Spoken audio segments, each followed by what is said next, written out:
ಆದರಣೀಯ ಗೌರವಾನ್ವಿತ ಕರ್ನಾಟಕ ರಾಜ್ಯದ ಸರ್ವ ಮುಸ್ಲಿಂ ಬಾಂಧವರಿಗೆ ದಿನಾಂಕ 25/5/2025 ಇನ್ಸಾನಿ ಜಂಜೀರ್ ಮಾನವ ಸರಪಳಿ ಕಾರ್ಯಕ್ರಮವನ್ನು ಇಳಕಲ್ ನಗರದ ಬಸವೇಶ್ವರ ವೃತ್ತದಿಂದ ಹಿಡಿದು ತಹಶೀಲ್ದಾರ್ ಕಾರ್ಯಾಲಯದವರೆಗೂ ಪುರುಷರು, ಮಹಿಳೆಯರು, ಯುವಕರು, ಯುವತಿಯರು ಎಲ್ಲರೂ ಸೇರಿಕೊಂಡು ಈ ಹೋರಾಟವನ್ನು ಕೈಗೊಂಡಿದ್ದೇವೆ. ತಮ್ಮೆಲ್ಲರಲ್ಲಿ ವಿನಂತಿಸಿಕೊಳ್ಳುವುದೇನೆಂದರೆ, ನಕೀಬ್ ಮಿಲ್ಲತ್ ಬ್ಯಾರಿಸ್ಟರ್ ಅಸದುದ್ದೀನ್ ಓವೈಸಿ ಸಾಹೇಬರ ಸಂದೇಶದಂತೆ, ಈ ದೇಶದ ಪರ್ಸನಲ್ ಲಾ ಬೋರ್ಡಿನ ನಿರ್ಣಯದಂತೆ ನಾವು ಕರ್ನಾಟಕ ರಾಜ್ಯದ ಇಳಕಲ್ ನಗರದಲ್ಲಿ ಮೊಟ್ಟ ಮೊದಲನೇದಾಗಿ 15/4/2025 ಸಾರ್ವಜನಿಕರೆಲ್ಲರೂ ಸೇರಿಕೊಂಡು ಒಂದು ಮನವಿ ಪತ್ರವನ್ನು ಸಲ್ಲಿಸಿದ್ದೆವು. ಯಾವ ರೀತಿಯಾಗಿ ನಮ್ಮ ಮುಸ್ಲಿಂ ಪರ್ಸನಲ್ ಲಾ ಬೋರ್ಡಿನ ಆದೇಶವಿದೆಯೋ ಆ ಆದೇಶವನ್ನು ಜಾರು ತಪ್ಪದೆ, ನಮ್ಮ ನಾಯಕರ, ನಮ್ಮ ಉಲಮಾಯದೀನ್ಗಳ ಆದೇಶವನ್ನು ಜಾರು ತಪ್ಪದೆ ನಾವು ಆಚರಣೆ ಮಾಡುತ್ತಾ ಇದ್ದೇವೆ. ಇಳಕಲ್ ಹಾಗೂ ಹುನಗುಂದ ತಾಲೂಕಿನ ಸರ್ವ ಮುಸ್ಲಿಂ ಬಾಂಧವರಿಗೆ, ತಂದೆ ತಾಯಂದಿರಿಗೆ, ಮಕ್ಕಳಿಗೆ ಕರೆ ಕೊಡ್ತಾ ಇದ್ದೇವೆ. ದಿನಾಂಕ 25/5/2025 ಬಸವೇಶ್ವರ ವೃತ್ತದಿಂದ ಮಾನವ ಸರಪಳಿಯನ್ನು ನಿರ್ಮಿಸಿ ಪಾದಯಾತ್ರೆ ಮೂಲಕ ಬಂದು ಮಾನ್ಯ ತಹಶೀಲ್ದಾರ್ ಅವರಿಗೆ ಮನವಿ ಪತ್ರವನ್ನು ಸಲ್ಲಿಸಲಾಗುವುದು. ಸನ್ಮಾನ್ಯರೇ, ಕೊನೆ ಉಸಿರಿವರೆಗೂ ಸಡಕ್ ಸೆ ಲೇಕರ್ ಸಂಸತ್ ತಕ್ ಅನ್ನುವಂಥ ಹೋರಾಟವನ್ನು ಕೈಗೊಂಡು ಆಡಳಿತಾರೂಢ ಬಿಜೆಪಿ ಪಕ್ಷವನ್ನು ಸನ್ಮಾನ್ಯ ಶ್ರೀ ನರೇಂದ್ರ ಮೋದಿಜಿಯವರನ್ನ ಈ ಕಾನೂನು ಹಿಂಪಡೆಯಲು ಒತ್ತಾಯ ತರಬೇಕಾಗಿದೆ.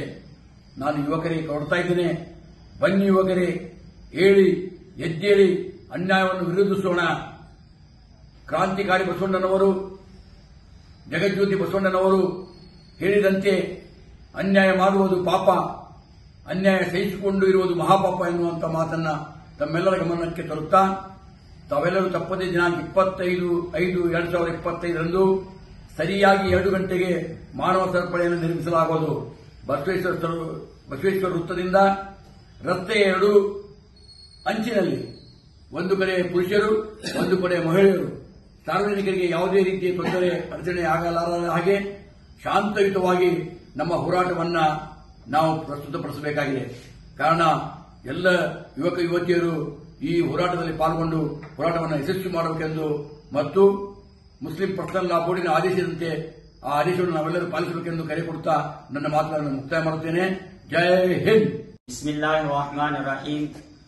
जैसा कि आप सब हजरात जानते हैं, इस बात से बखूबी वाकिफ हैं कि मुस्लिम पर्सनल लॉ बोर्ड की जानिब से जब भी जो भी हिदायत पैगामात मौसूल हुए हैं तो अल्हम्दुलिल्लाह उस तहरीक को सबसे पहले शहर इलकल की जानिब से आवाज उठ रही है।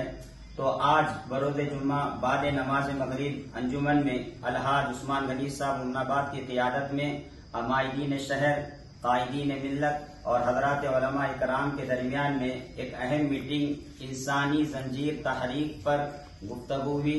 तो अल्हम्दुलिल्लाह इत्तफाक राय से ये बात तय हुई कि बरोज़ इतवार ठीक 2 बजे बसवेश्वर सर्कल में तमाम मर्द हजरात, खवातीन, बच्चे, नौजवान, बुजुर्गें सब के सब वहां पर जमा हो 2 बजे।